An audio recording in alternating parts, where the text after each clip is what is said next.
கூட்டத்தின் நடுவே தனித்துவான வாசமாயிருக்கிற உமது சுதந்திரமான மந்தையாகிய உம்முடைய ஜனத்தே உமது கோலினால் மே தொருளோம் உமது கோலினால் மே தொருளோம் உமது கோலினால் மே தருளோம் உமது கோலினால் மே தருளோம்.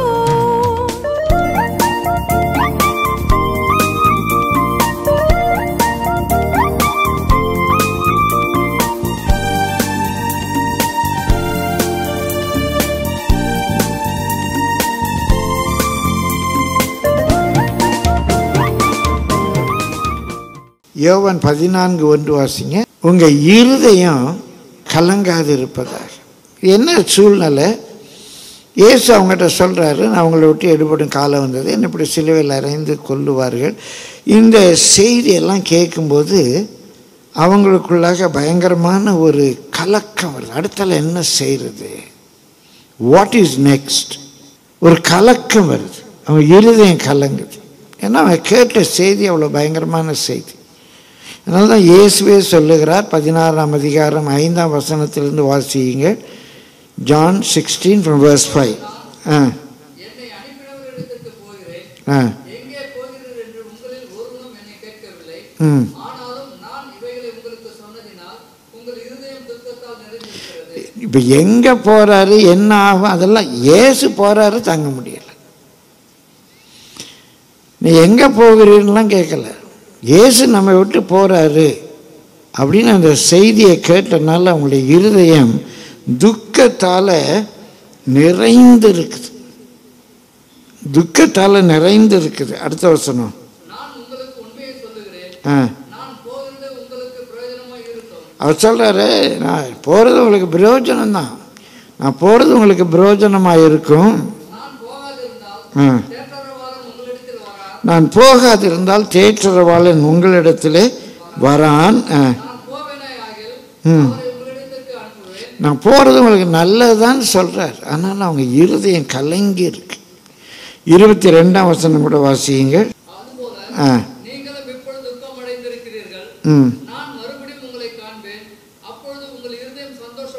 நான் மறுபடியும் உங்களுக்கு என்னை வெளிப்படுத்துவேன், அப்போது உங்களுக்கு இருதயம் சந்தோஷப்படும். உங்கள் சந்தோஷத்தை ஒருவனும் உங்களிடத்திலிருந்து எடுத்து போட மாட்டான். அநேக வேளைகளில் நம்முடைய வாழ்க்கையில் இப்படிப்பட்ட கலக்கங்கள், துக்கங்கள் வருவதுண்டு. ஆனாலும் இயேசு சொல்கிறார், இந்த துக்கம் சந்தோஷமாய் மாறும். அந்த சந்தோஷத்தை யாரும் அங்கிருந்து எடுத்து போட முடியாது. ஒரு 2 நாள் தான். இயேசு உயிரோடு எழும்பினார், தன்னை உயிர்த்தவளை காண்பித்தார். அந்த துக்கம் சந்தோஷமாக மாறிடுச்சு. அதுக்கப்புறம் இயேசு பரத்துக்கு எடுத்துக்கொள்ளப்பட்டார். அழுதுகிட்டா இருந்தாங்க. எழும்பி உலகம் முழுவதையும் போய் கலக்கினாங்க. அந்த துக்கம் 2 நாள் தான் மாறிடுச்சு. சில வேளைகளில் அடுத்தால என்ன செய்கிறது, அடுத்தால எங்கே போகிறது? இப்போது பேதுரு தொழில், மீன் பிடிக்கிற தொழிலை விட்டு வந்துட்டான். இல்லை, அவரை நம்பி போறிய எத்தனை பேர் பேசியிருப்பான்? அண்ணன் தம்பி 2 பேரும் வந்துட்டாங்க. அப்போ ஏஜ் என்ன, 32 வயசு பையன். இன்னும் சொல்ல போனால் 30 வயசு பையன் அப்போ ஆரம்பிக்கும்போது. ஏன்னா அந்த பையனை நம்பி போகிறீங்களா, வேலையை விட்டுட்டு என்ன ஆகும்? கேட்பாங்களா, கேட்க மாட்டாங்களா? 2 வருஷம் அவரோட சுற்றினாங்க. இவர் திடீர்னு சொல்கிறாரு, சாக போகிறேன், இப்படிப்பட்ட உபத்திரம் எனக்கு வரும், இப்படி சிலுவையில் அறைவாங்க எல்லாம் சொல்கிறாரு. அடுத்தால பேதுரு என்ன பண்ணுறது? இப்போ இது எருசலேமில் நடக்குது. எனக்கு கலிலேயாவுக்கு திரும்பி போகணும். அடுத்த என்ன பண்ண போகிற பேதுரு? மீன் பிடிக்க போறியா? ஏசுன்னு அலைஞ்ச போகிற இடம்லாம் 1000 வந்தாங்க. நீ அப்படி இயேசுவோட சேர்ந்து ஊழியெல்லாம் செஞ்சுட்டு இருந்த. அடுத்தல என்ன பண்ண போகிற நீ? யோவான், யாக்கோபு நல்ல பணக்காரங்க, சொந்த படகு வச்சுருந்தாங்க. இன்றைக்கி ஒரு சின்ன கப்பல் வச்சுருக்காங்கன்னா எப்படி இருப்பாங்க? அந்த யோவானுடைய பின்னணி அறியணுன்னா பிரதான ஆசிரியர்னா திபேரு ராஜனுக்கு தெரியுது. இன்றைக்கு நம்ம சொல்லப்போனால் பிரதம அமைச்சருக்கு தெரியும் அந்த குடும்பம். அவங்க ரொம்ப நெருக்கமான குடும்பம் பிரதம அமைச்சருக்கு. இன்னும் கொஞ்சம் கூட்டி சொன்னால் ட்ரம்புக்கு தெரிஞ்ச ஃபேமிலி, யோவானுடைய ஃபேமிலி. இன்னைய லாங்குவேஜில் சொன்னால் ட்ரம்புக்கு தெரிஞ்ச ஃபேமிலின்னு சொல்லலாமா? அப்படி நல்ல வசதியான குடும்பம். அவன் இந்த ஏசுன்னு போனான். இப்போ என்ன ஆச்சு? பிரியமானவர்களே, மத்தேயு ஒரு இன்கம் டேக்ஸ் ஆஃபீஸர்,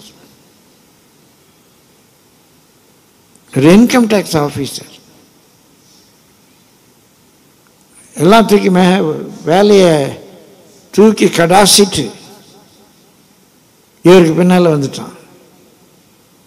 இவன் என்ன ஆக போகுது? திரும்ப ஆயத்துறைக்கு போகலாமா? என்ன செய்யறது? ஒரு கலக்கம் வரதான் செய்யுது. பிரியமானவர்களே, முழு வேதாகமத்தில் சங்கீதங்களை உள்ளடக்கி முழு வேதாகமத்தில் மிக ஆறுதலான வேத பகுதி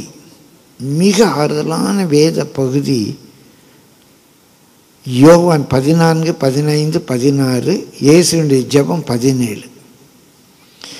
இந்த 4 அதிகாரங்களும் மிக மிக ஆறுதலான வேத பகுதி. அது இதில் தான் ஆரம்பிக்கும். உங்கள் இருதயம் கலங்காது இருப்பதாக.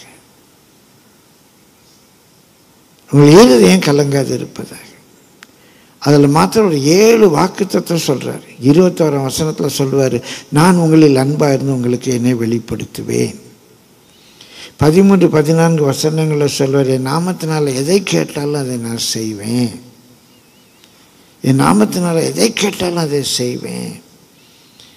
16ஆம் வசனத்தில் நான் என்னென்னைக்கு உங்களோடு கூட இருக்கிற தேற்றரவாளனை அனுப்புவேன். 18ஆம் வசனத்தில் உங்களை திக்கற்றவர்களாக விடேன். 2-3 வசனம் நான் திரும்ப வருவேன், திரும்ப வந்து உங்களை சேர்த்துக்கொள்வேன். 27, 28 வசனங்களில் எல்லா உலகம் கொடுக்கக்கூடாத சமாதானத்தை நான் உங்களுக்கு தரேன், ஏன் நீங்கள் பயப்படுறீங்க? நிறைய வாக்கு தத்தங்களை சொல்லுவார். இந்த 14ஆம் அதிகாரம் முழுவதும் நம்ம ஏன் கலங்கக்கூடாது அப்படிங்கிறதுக்கு நிறைய வாக்கு தத்தங்களால் நிரம்பி இருக்கு. பிரியமானவர்களே, லூக்கா 24ஆம் அதிகாரம் 20வது வசனத்திலிருந்து வாசிங்க. இந்த சீடர்கள் எதிர்பார்த்திருந்தது வேற, இப்போ எதிர்பார்ப்பு மாறுது. தம்முடைய பிரதான ஆசாரியரும் அதிகாரிகளும் அவரை மரண ஆக்கினைக்கு உட்படுத்தி சிலுவையில் அறைந்தார்கள். இஸ்ரவேலை மீட்டு ரட்சிப்பவர் என்று நாங்கள் நம்பி. இப்போ அன்னைக்கு இயேசுவோடு போன எம்மாவிற்கு போன 2 சீடர்களில் ஒருத்தர் சொல்கிறான், நாங்கள் என்ன நம்பிக்கிட்டு இருந்தோம்னா இந்த இயேசு தான் இஸ்ரவேலுக்கு ஒரு பொலிட்டிக்கலாக விடுதலை கொடுப்பார். அதான் ஓசன்னான்னு கற்றுனாங்க. ஓசன்னா இன்றைக்கி நிறைய பேர் ஓசனான்லாம் பாடுறோம். ஓசன்னா என்று சொன்னால் சேவஸ் நவ், எங்களை இப்போது காப்பாற்றும். ரட்சிக்கப்பட்டவங்களும் ஓசனா பாடுறாங்க. ஓசன்னா என்ற சொல்லினுடைய பொருள் எங்களை இப்போது காப்பாற்றும். என்ன, அந்நியர் ஆள்றாங்க. இந்த மும்முனை தாக்கங்கிற மாதிரி அவங்க பயங்கரமாக மும்முனை தாக்கத்தில் கஷ்டப்படுறாங்க. ஒன்று, ரோமர்கள் அவங்கள ஆள்றாங்க. ரோமர்கள் பயங்கரமாக வரி போடுறாங்க. இவங்க சுதந்திரமே இல்லை. ஒருத்தனை பார்த்து வான வரணும், அந்த சீமோனை பார்த்து சிரேனி உரனை சீமோனை பார்த்து இந்த சிலுவையை தூக்கணும்னா அவன் தூக்கி ஆகணும். நான் ஏன் தூக்கணும்லாம் கேட்க முடியாது, கேட்டால் உதைப்பான். அடிமைகள். அதுலேருந்து ஒரு விடுதலை வேணும். இன்னொரு பக்கம் இந்த பிரதான ஆசாரியர் அவங்க கோயில் டேக்ஸ் போட்டு நிறைய ரூல்ஸ் அண்ட் ரெகுலேஷன்ஸ் வச்சு அவங்க ஒரு பக்கம் ஜனங்களை கசக்கி புளியிறாங்க.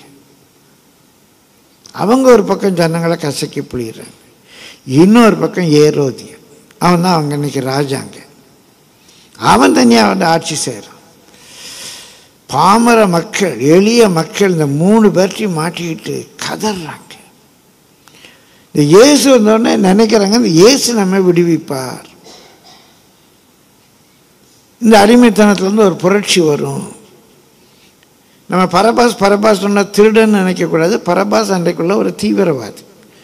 நீங்கள் இப்போ புதிய ஏற்பாட்டில் பார்க்குற செயல் தியல்ங்கிற வேர்டு வந்து டெரரிஸ்ட்னு அர்த்தம்.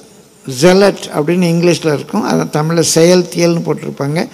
இன்றைக்கி நம்ம தீவிரவாதிகள்லாம் சொல்கிறோம் இல்லையா, அந்த மாதிரி அவங்கெல்லாம் தீவிரவாதிகள், ஜெலட்ஸ், ரொம்ப ஜீல் உள்ளவன். அப்படி ஒரு ஜீல் உள்ளவன் தான் பரபாஸ். நாட்டு விடுதலைக்காக அவன் போராளியாக இருந்திருக்கான். அவங்களுக்கு தான் இப்படிப்பட்ட மரண தண்டனை கொடுப்பாங்க.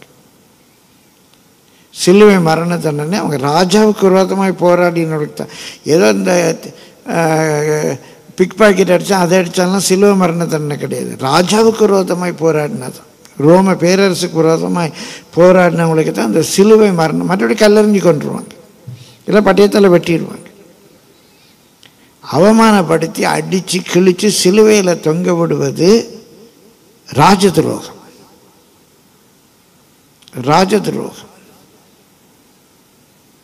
அவன் அவங்களுக்கு விடுதலைக்காக போராடினான். பிரியமானவர்களே, ஒரு முறை அவனை ஒரு பிரசங்கத்தில் கள்ளன்னு சொல்லிட்டேன். கள்ளன் தான் பைபிளில் போட்டிருக்கு. பாஸ்டர் சுந்தரம் என்னை கூட சொன்னார், அவனை கள்ளன்னு சொல்லாதீங்க, அவன் தேச விடுதலைக்காக உள்ள போராளின்னு சொல்லணும். அவர் திருத்தினார். அப்புறம் நிறைய படித்து பார்த்தேன்.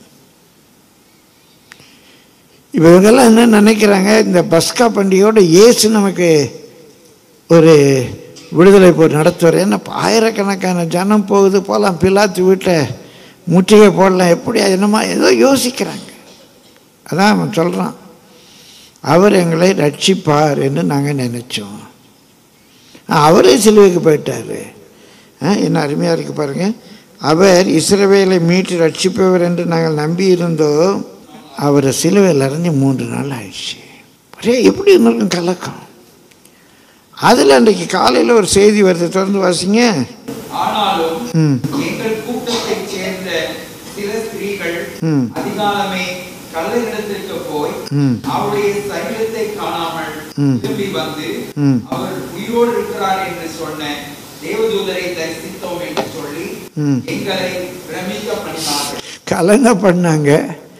இப்போ அவர் உயிர் திறந்தார்னு சொன்னால் பிரமிக்கிறாங்க. ஒன்றும் புரியலை. நம்ம அப்படி தானே இருப்போம். பிரியமானவர்களே, ரொம்ப வேண்டிய உறவு வச்சுக்கோங்க. மறிச்சிட்டா துக்கப்படுவோம். போய் அடக்கெல்லாம் பண்ணிட்டு வந்துட்டோம். 4வது நாள் அவங்க வீட்டுக்கு வர்றாங்க. என்ன பண்ணுவீங்க? வாங்க வாங்க உட்காருங்க, காஃபி சாப்பிடுங்க அப்படின்னா சொல்லுவீங்க? ஒரே ஓட்டம். நடந்த ஒரு சம்பவம், நான் டிடெக்டிவ்னு சொல்லி ஒரு மேகசின் ரெகுலராக அப்போ படிப்போம். அதில் நடந்த ஒரு சம்பவம். பயந்துடாதீங்க யாரும். ஒரு இன்ஸ்பெக்டர் போலீஸ், அவருடைய மனைவி இறந்து போயிடுறாங்க. அவர் மனைவி இறந்து போன உடனே ரொம்ப துக்கப்படுறாரு. அவர் அடக்கம் பண்ணணும். பொதுவாக எல்லா இடத்துலையும் உள்ள வழக்கம் நானும் அடிக்கடி சொல்லுவேன். பிரியமானவர்களே, நகை நட்டு போல்ட் எல்லாம் கழட்டிட்டு தான் அடக்கம் பண்ணுவாங்க. ஒரு முறை ஒரு பெரிய எவாஞ்சலிஸ்ட் அவர் பிரசங்கத்தில் அப்போ சொன்னார், என் மனைவியை நகையோடு பல்லவத்துக்கு கூப்பிட்டு போவேன்னாராம். அதை கேட்டு அடித்து பிடிச்சி ஒரு ஊழியக்கார் ஓடி வந்து, இன்னார் சொன்னாங்கங்க, அவர் மனைவியை நகையோடையே பல்லவத்துக்கு கூப்பிட்டு போவேன்னு சொன்னாருங்க. தெரியாமல் உற்சாகத்தை சொல்லிட்டு விட்டுருங்க, நகையோட பெட்டிக்குள்ளேயே வைக்க மாட்டாங்க. எங்கே பல்லவத்துக்கு கொண்டு போகிறது? கம்மல் வரலன்னா காதை வெட்டுவாங்க, மோதிரம் வரலன்னா விரலை வெட்டுவாங்க. அதனால் நகையோட பெட்டிக்குள்ளேயே வைக்க மாட்டாங்க. யாரும் பயப்படாதீங்க, நகை பிரச்சனையே கிடையாதுங்க. ஒன்று நம்ம கலத்துவோம், இல்லைன்னா போகும்போது கலட்டிட்டு விடுவாங்க. அது விட்டுரும் ஒரு பக்கம். ஒன்று நம்ம கலட்டுவோம், இல்லை போகும்போது கலட்டிடுவாங்க. அப்போ நான் வேடிக்கை ஒன்று சொல்லுவேன், அப்படியே கலட்டாமல் விட்டுட்டாலும் பயப்படாதீங்க, வெட்டியான் கழட்டிடுவான். அப்படியே கலட்டாமல் விட்டுட்டாலும் யார் கழட்டிடுவா? வெட்டியான் கழட்டிடுவான். இது நடந்ததுங்க. இந்த இன்ஸ்பெக்டர் கொஞ்சம் ஓவர் ஆக்ட் பண்ணி என்ன பண்ணிட்டாரு, நகையோட அவங்களாம் ரொம்ப நகை நீய மாட்டாங்க. அமெரிக்காவில் நடந்த சம்பவம். நகையோடையே போச்சிட்டார். இவங்கெல்லாம் வீட்டுக்கு வந்த பிறகு அந்த அண்டர்டேக்கர், அந்த புதைக்கிறவன், அவன் திரும்ப குழியை தோண்டி பெட்டியை திறந்து, சாவப்பெட்டியை திறந்து கழுத்தில் உள்ள நகையை கலத்திருக்கான். அந்த பணத்தில் இருந்து நடந்தது, நான் கதை சொல்லலை. நகையை கலத்தும் போது இந்த நகை வரலன்னு அவன் என்ன பண்ணான்னா செஸ்ட்டை ப்ரெஸ் பண்ணிவிட்டு நகையை இழுத்துருக்கான். அந்த மாதிரி உயிர் வந்துடுச்சு. அவன் அலறி அடித்து ஓடிட்டான். இவங்க பார்க்குறாங்க, கல்லறையில் தனியாக நிற்கிறாங்க. என்னடா பண்ணேன்னு தெரியல. அந்த வெள்ளை உடை தானே அவங்க போடுவாங்க, அந்த வெள்ளை உடை உடுத்திட்டு அவங்க வீட்டுக்கு வர்றாங்க ராத்திரி 12 மணிக்கு. இவர் மனைவி இழந்த துக்கத்தில் அங்கே பால்கனியில் விழாவிட்டு இருக்காரு. அந்த அம்மா வெள்ளை உடையில் வருது. இவர் வராத வராதான்னு கத்துறாரு. என்ன பண்ணன்னு தெரியாமல் துப்பாக்கி எடுத்து சுட்டுட்டாரு. அந்த அம்மா இறந்துச்சு. இப்போ என்ன கேஸு? இவர் கொலையாளியா இல்லையா? சர்டிஃபிகேட் இறந்து போயிட்டாங்க. இறந்து போனவங்க தானே சுட்டுருக்காரு. இது கொலையா கொலை இல்லையா அப்படிங்கிறது கேஸ். இயேசு உயிரோட பார்த்தா அவங்க ரொம்ப சந்தோஷப்பட்டிருப்பாங்களா? எப்படி இருந்திருக்கும் அவங்களுக்கு? 2 நாளைக்கு முன்னால் தான் இவர் அப்படியே ஈன கோலமாக தொங்குறாரு. எல்லாரும் பார்க்க நல்ல துணியெல்லாம் சுற்றி உள்ள வச்சாங்க. இவர் எலும்பி வந்து நிற்கிறாரு. எப்படி இருந்திருக்கோம்? அதான் அவர் சொல்கிறாங்க. அவர் சிறியர் வந்து சொன்னாங்க, எங்கள் ஆட்களும் போய் பார்த்தாங்க, அவரை காணும், ஒரே கன்ஃபியூஷன். பிரியமானவர்கள், கர்த்தருடைய பரிசுத்த நாமத்துக்கு மகிமை உண்டாவது. இதில் ஒரு 3 வார்த்தைகளை மாத்திரம் இன்றைக்கி நான் உங்களோடு கூட பேச போகிறேன். கச்சித்தமான நேற்று ப்ரிப்பேர் பண்ணும்போது யோசித்தேன், நம்ம சபையிலும் கூட ஒரு நாள் இதை பேசணும். ஒரே ஒரு 3 வார்த்தைகள் மட்டும் பேச போகிறேன். என்ன 3 வார்த்தைகள்? உங்கள் இருதயம் கலங்காது இருப்பதாகன்னு சொல்கிறாரு. நீங்கள் யார்? உங்கள் இருதயம் கலங்கக்கூடாது. 3 வருஷம் கூட இருந்திருக்கிறீங்க, ஊழியத்தெல்லாம் பார்த்துருக்கிறீங்க, மரித்தோர் உயிர்த்தெழுதலை பார்த்துருக்கீங்க. ஏன் கலங்குறீங்க? நீங்கள் யார்? இயேசு அறிந்த பிள்ளைங்க. எவ்வளோ சாட்சிகளை கேட்டிருக்கிறீங்க, அற்புத அடையாளங்களை பார்த்துருக்கிறீங்க. இப்போ நான் எங்கே போகிறேன்? பிதாவின் இடத்துல தானே போகிறேன். என்னை குறித்து எழுதுனது தானே நடக்குது. இதெல்லாம் கேட்ட நீங்கள் கலங்கலாமா? நம்மெல்லாம் வயதில் மூத்தவர்கள் தான், 60 தாண்டிட்டு. பிரியமானவர்களே, ஒவ்வொரு நாளும் ஒரு புதிய நாளை காண்கிறோம் என்று சொன்னால் கிருபை தான். நம்முடைய உறவுகள், நம்மோடு கூட படித்தவர்கள், நமக்கு பழக்கமானவர்கள், சபையில் இருந்தவர்கள், இத்தனை பேர் நம்மகிட்ட கடந்து போயிருப்பாங்க.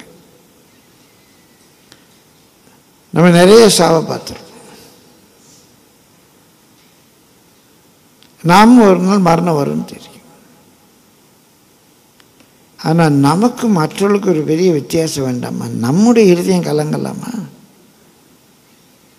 பரிசுத்தாவியின் அபிஷேகத்தை பெற்றனா, சத்தியத்தை அறிந்தனா, ஏதோ சின்ன பிரச்சனை வருது, வீட்டில் ஒரு பிரச்சனை வருது, இல்லை ஒரு வியாதி வருது, இல்லை பிள்ளைகளுடைய காரியங்கள் ஏதோ, கலங்கலாமா? யார் நாம? ஒரு வசனம் உங்களை சுட்டி காட்டுறேன், வாசிங்க. சங்கீதம் 149:2. 149:2. இஸ்ரவேல் தன்னை உண்டாக்கினவர்கள் மகிழவும் சீயோன் குமாரர் தங்கள் ராஜாவில் களிகூரும் கடவர்கள். நம்ம யாரு? சீயோன் குமாரர், சீயோன் குமாரத்திகள், children of Zion. இஸ்ரவேல்லையும் கூடுதலானது சீயோன். அந்த இஸ்ரவேல் ஜனங்களுக்கு 7 பேர் நான் சொல்லுவேன். பிரியமானவர்களே, யாக்கோபு, எப்ராயிம், இஸ்ரேல், யூதா, எருசலேம், சியோன், இப்படிலாம் பேர்கள் இருக்கு. அதில் சியோன் என்பது ரொம்ப உன்னதமான ஒன்று. சியோனுக்கும் எருசலேமுக்கும் நிறைய வேறுபாடு உண்டு ஆவிக்குரிய பிரகாரமாக. எருசலேம் உரத்த சத்தமிடுகிறார், சியோன் உயர்ந்த மலையின் மேல் ஏறுகிறார். எருசலேமிலிருந்து வசனம் பெறப்படும், சியோனிலிருந்து வேதம் பெறப்படும்.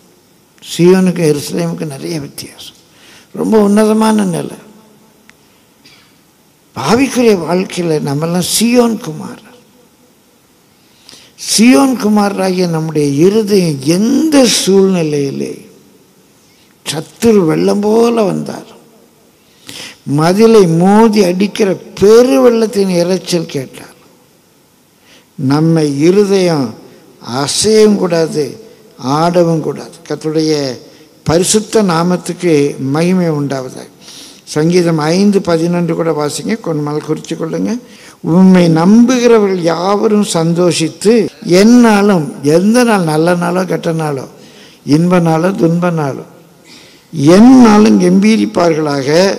உம்முடைய நாமத்தை நேசிக்கிறவர்கள் உம்மில் களி கூறுவார்களாக.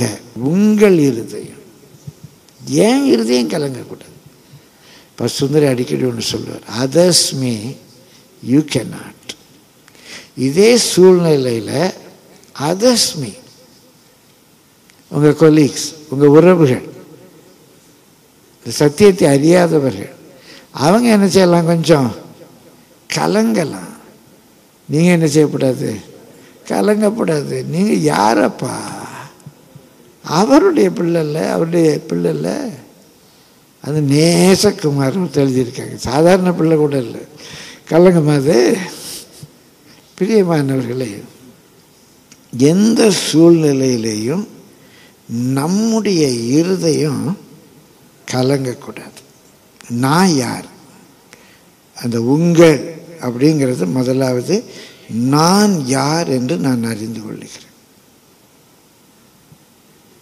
வேர்ஸ்ட் சிச்சுவேஷன், இயேசு சிலுவையில் அறைய போகிறாங்க, அடுத்து என்ன நடக்கும்னு தெரியலை, யார் இனி நம்மளை காப்பாற்றா, என்ன வேலை செய்ய போகிறோம் ஒன்றுமே தெரியலை. ஆனால் நாம் யார்? நம்ம கலங்கக்கூடாது. ரெண்டாவது ஹார்ட், இருதயம் என்ற ஒரு வேர்டு எடுக்கிறேன். இந்த இருதயத்தை குறித்து நம்ம வேதத்தில் பல காரியங்களை நம்ம பார்க்குறோம். இருதயம் சீட் ஆஃப் எமோஷன், நம்ம ஆத்மாவுக்குள்ள உள்ள ஒரு உணர்ச்சியின் பகுதி.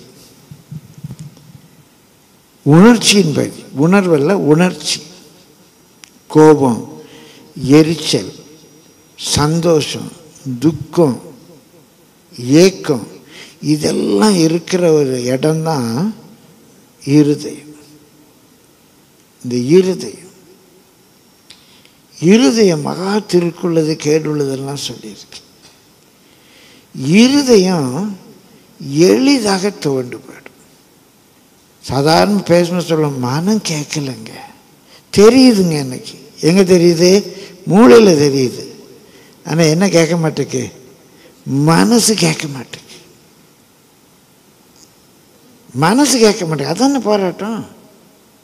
மூளைக்கு தெரியுது. பையன் என்ன சொன்னாலும் கேட்க மாட்டான், நம்ம சொல்லி அவன் கேட்க மாட்டான். நல்லா தெரியுது. எதுக்கு தெரியுது? என் பையன் நான் சொல்லி கேட்க மாட்டான். எங்கே தெரியுது?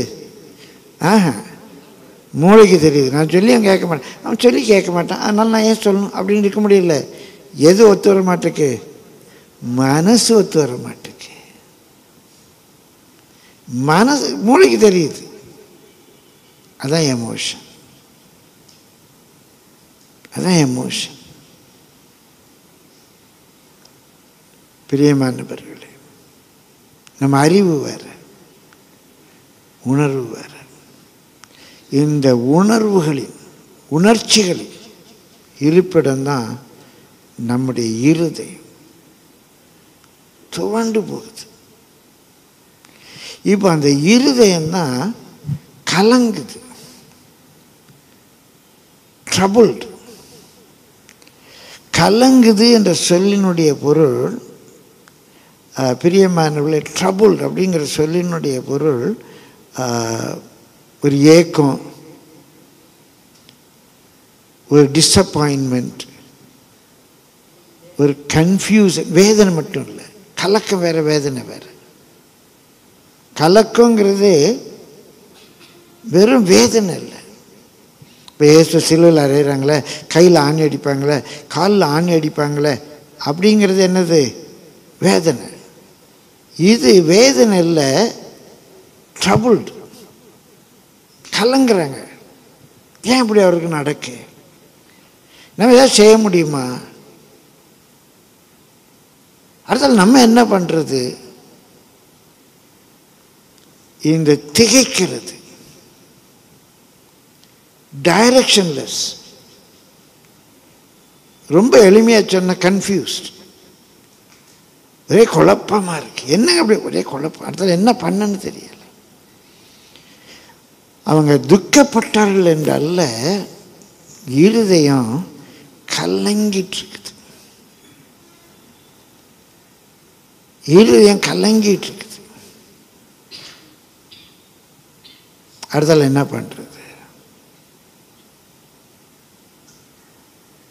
எங்கே போகிறது? இது என்ன சொல்யூஷன்?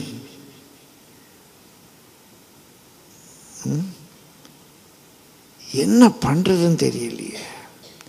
நான் சில உதாரணங்கள் சொல்லலாம். உதாரணம் சொன்னால் ஒவ்வொருத்தரும் எங்கெங்கேயாவது இடிக்கும். அதனால தான் சொல்ல பயமாக இருக்கு. ஏன்னா அப்படி கலங்கிட்டு இருக்கோம். ஒருத்தருக்கு சொத்து இல்லைன்னு கஷ்டம். ஆனால் நான் வாழ்க்கை ஊழியத்தில் பார்த்தது, சொத்து இல்லைன்னு கஷ்டப்படுறதை விட சொத்து வச்சுருக்கவங்க படுற பாடு கடைசியில், எப்பா, சொத்து இல்லாதவங்க படுற பாட்டை விட சொத்து வச்சுட்டு படுற பாடு. ஒரு வீட்டில் அவங்களுக்கு ஒரு வீடு இருக்கு. அந்த வீட்டுக்கு இது எனக்கு தான், இது உனக்கு தான், இது எனக்கு தான், எனக்கு தான் 2 பிள்ளைங்க சண்டை போடுது. அது ஒரு பிரச்சனை. இன்னொரு குடும்பத்தில் அவங்களுக்கு ஒரு வீடு இருக்குது. அந்த 2 பிள்ளைங்க எனக்கு அந்த வீடு வேண்டாம், வீடு வேண்டாங்குது. தங்கச்சி சொல்ல அக்காட்ட கொடுத்துருங்க, அக்காத்துல தங்கச்சியை கொடுத்துருங்க. இந்த அம்மாக்கு என்ன பண்ணுன்னு தெரியல அந்த வீட்டை வச்சுக்கிட்டு. இதில் வேற வெளியே இருக்கவங்க நமக்காவது கொடுக்க மாட்டாங்களா? அவங்க ஒரு பக்கம், ஐயோ ஆண்டவர் நல்ல வேலை எனக்கு சொத்து இல்லைப்பா. சொத்து இருக்கவங்களுக்கு ஒரு பாடு, சொத்து இல்லாதவங்களுக்கு ஒரு பாடு. இருதயம் கலங்குது. நம்முடைய இருதயம் அப்படி இருக்கும். நீங்கள் யாருன்னு பார்த்தோம். 2வது நம்முடைய இருதயம். பிரியமான ஒரு சில நேற்று வாசிக்கும் போது எனக்கு கொஞ்சம் சிரிப்பாகவும் இருந்துச்சு, சந்தோஷமாகவும் இருந்துச்சு. ஆண்டவர் இப்படி தானே இருக்குது. வாசிங்க சங்கீதம் 27:3. அப்படி ஒரு இருதயம் எனக்கு விரோதமாக ஆர்மியே வந்தாலும் சரி, ஆர்மி அளவுக்கு பிரச்சனை வந்தாலும் சரி, என் இருதயம் என்ன செய்யாது? பயப்படாது. பிரச்சனை வரணுமா வரக்கூடாதா? வரணுமா வரக்கூடாதா? வரணும். வந்தால் தான் ஃபேஸ் பண்ண முடியும். பிரச்சனையே வரலன்னா அப்புறம் எப்படி விளையாட முடியும்? அவன் பால் போடுவான், போட்டால் தான் நம்ம அடிக்கணும். பிரியமானவர்களே, இருதயம் பயப்படக்கூடாது. நம்ம இருதயம், நம்ம சீயோன் குமாரன், அவருடைய ஜீவன் நமக்குள்ளே இருக்கு, அவருடைய பிள்ளைங்க. நம்ம இருதயம் பயப்படக்கூடாது. நம்ம இருதயம் கலங்கக்கூடாது, பயப்படாது. சங்கீதம் 27:5 வாசிங்க. தீங்கு நாளில் அவர் எப்படியாவது என்னை ஒளித்து வைத்து என்ன கண்மலையின் மேலே உயர்த்துவார்.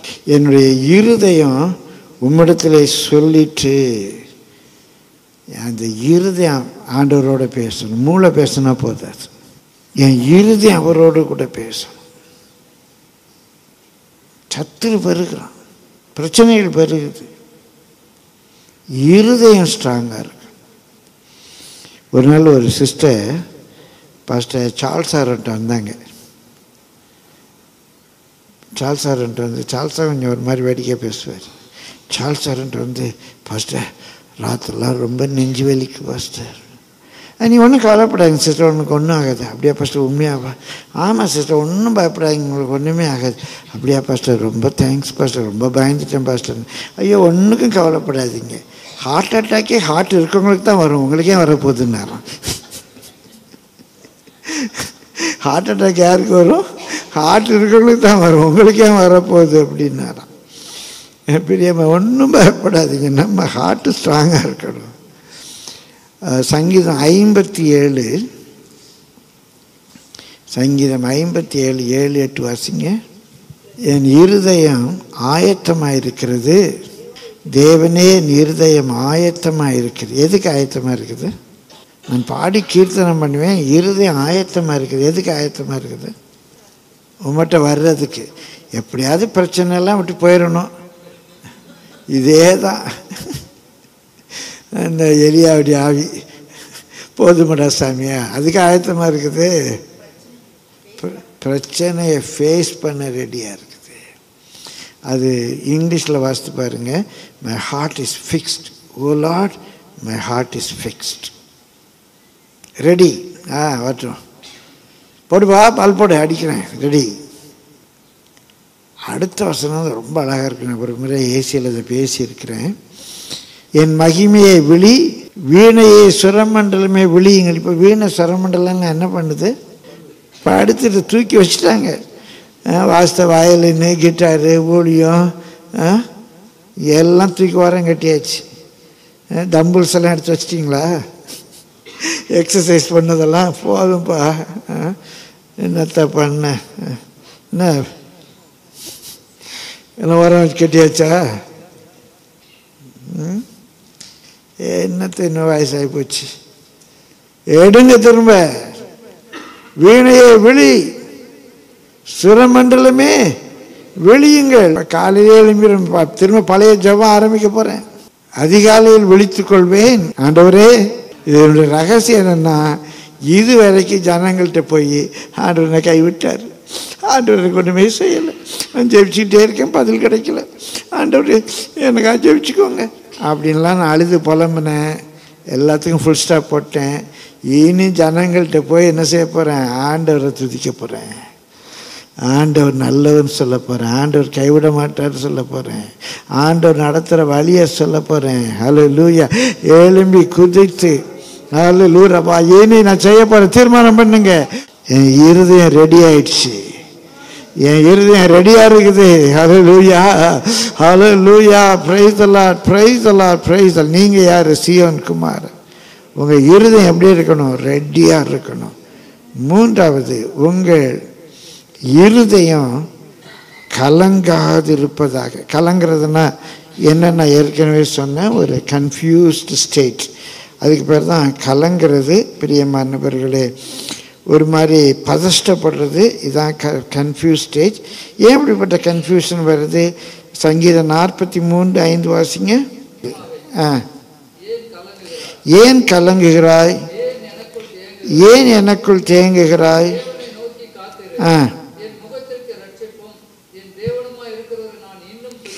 என் முகத்துக்கு ரட்சிப்பு. என்ன பிரச்சனை விளக்கி சொல்ல நேரம் இல்லை. 1ஆம் வசனம் வாசிங்க. இப்போ ஆண்டவரே, யாரும் எனக்கு நியாயம் செய்ய மாட்டேங்காங்க, என் பிள்ளைங்கிட்ட சொன்னால் கேட்க மாட்டேங்காங்க, பொண்டாட்டியோ புருஷனோ கேட்க மாட்டேங்கிறாங்க, யார்கிட்டையும் போய் சொல்ல முடியல. ஆண்டவரே, நீரே என் நியாயத்தை விசாரித்து, அதுக்கு எனக்கு மூலப்பொருள் நீரே எனக்கு நியாயம் செய்யும். நான் சொன்ன யாருக்கும் புரிய மாட்டேங்குது. ஆண்டவரே, நீர் என் நியாயத்தை விசாரித்து. இப்போ எனக்கு யார் ப்ராப்ளம்? அவங்களுக்கு தேவ பக்தியே இல்லை, அவங்க தான் எனக்கு ப்ராப்ளம். ஒரு வழக்கு ஆடுறாங்க, நீ செய்கிற தப்பு, நீ இப்படி பேசக்கூடாது, நீ இப்படி செய்யக்கூடாது, நீ இப்படி பண்ணக்கூடாதுன்னு. அவங்களுக்கு பக்தியே இல்லை, ஒரு தேவ பயமே இல்லை. ப்ராப்ளம் அவங்களோட தான் இருக்கு. இதான் முதலே சொன்னேன், நான் உதாரணம்லாம் சொல்ல மாட்டேன், யாரையும் எங்கேயும் இடிச்சுக்கிட்டு இருக்கணும். என்ன பண்ணுறது? உங்கள்கிட்ட யாருக்கு ப்ராப்ளம்? உங்களுக்கு யாரோட ப்ராப்ளம்? பக்தி இல்லாதவங்களோட உங்களுக்கு ப்ராப்ளம் இருக்குது. ஆண்டவரே எனக்கு நியாயம் செய்யும். விண்டிகேட் அப்படின்னா என் நியாயத்தை விசாரித்தீங்கன்னா அங்கே உட்காந்து என்கொயரி வைக்கல, எனக்கு நியாயம் செய்யும். என் நியாயத்தை விசாரி. யாரோட எனக்கு ப்ராப்ளம் இருக்குது? பக்தி இல்லாத ஜாதியோடு எனக்கு ப்ராப்ளம் இருக்குது. எனக்காக வழக்காடி சூதும் அநியாயமான மனுஷருக்கு என்னை தப்பி. அவன் ஒரே சூது பேசுறது, சூது. உள்ள ஒன்று வச்சுட்டு வெளியே ஒன்று பேசுகிறாங்க, ரொம்ப சூதாக பேசுகிறாங்க, அநியாயக்காரங்க. ஆண்டவரே, என் ஆத்மா கலங்குது, என் ஆத்மா திகைக்குது, நான் எங்கே போவேன், அடுத்தல என்ன பண்ணுவேன்? இந்த சிச்சுவேஷனில் தான் நம்ம இருக்கிறோம். அமெரிக்க நம்பிக்கையுமே உங்களுடைய பலன். நீங்கள் பயப்படுறதுனால ஒன்றும் நீங்கள் கலங்கி திகைத்து கவலைப்படுறதுனால நீங்கள் ஒன்றுமே பண்ண முடியாது, ஒன்றுமே பண்ண முடியாது. ஒரு ஆய்வறிக்கை சொல்லுது, ஒரு ரிசர்ச், ஏன் கவலைப்படக்கூடாதுன்னு.